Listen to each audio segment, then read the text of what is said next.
Die Türkei und Deutschland sind Demokratien. Demokratie heißt, dass die im Land lebenden Bürger Freiheiten in der politischen Gestaltung genießen können. Dennoch unterscheiden sich die beiden Demokratien grundlegend. Die türkische Opposition möchte in der Türkei das parlamentarische System einführen.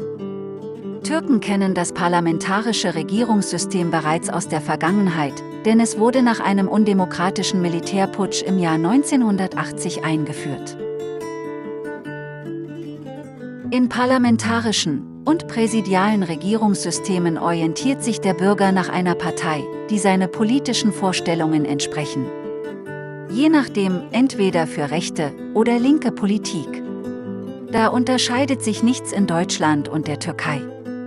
In der Türkei kommt aber noch dazu, dass Türken auch aus einer Auswahlkandidaten eine Persönlichkeit mit seinem Charakter und dessen politischen Ziele an der Wahlurne wählen können. Diese Persönlichkeiten ziehen dann als Abgeordnete ins Parlament und als Staatspräsident in den Regierungspalast.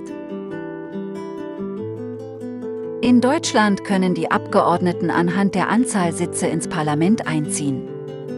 Diese Abgeordneten im Parlament wählen dann den Bundeskanzler und die Minister. Der deutsche Bürger kann keinen Bundeskanzler wählen. Das deutsche Parlament ernennt auch alle obersten Richter. Das ist in der Türkei nicht möglich, weil es in der Präsidialdemokratie eine Gewaltenteilung gibt. Das türkische Parlament kann als gesetzgebende Gewalt nur einen Teil der Richter ernennen. Die anderen Richter werden durch den Präsidenten als Exekutive ernannt.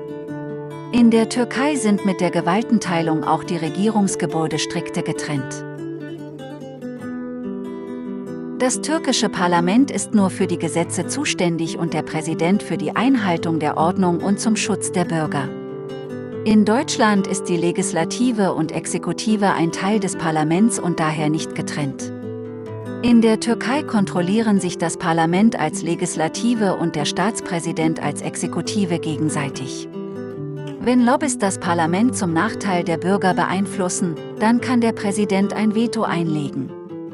Das gilt auch umgekehrt. Im türkischen Präsidialsystem gibt es für den Präsidenten keine Immunität. Er kann jederzeit angeklagt und vor das oberste Gericht gezogen werden.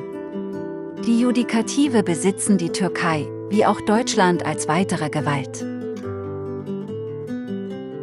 In Deutschland braucht eine Partei mehr als 50% der Wählerschaft zum Regieren.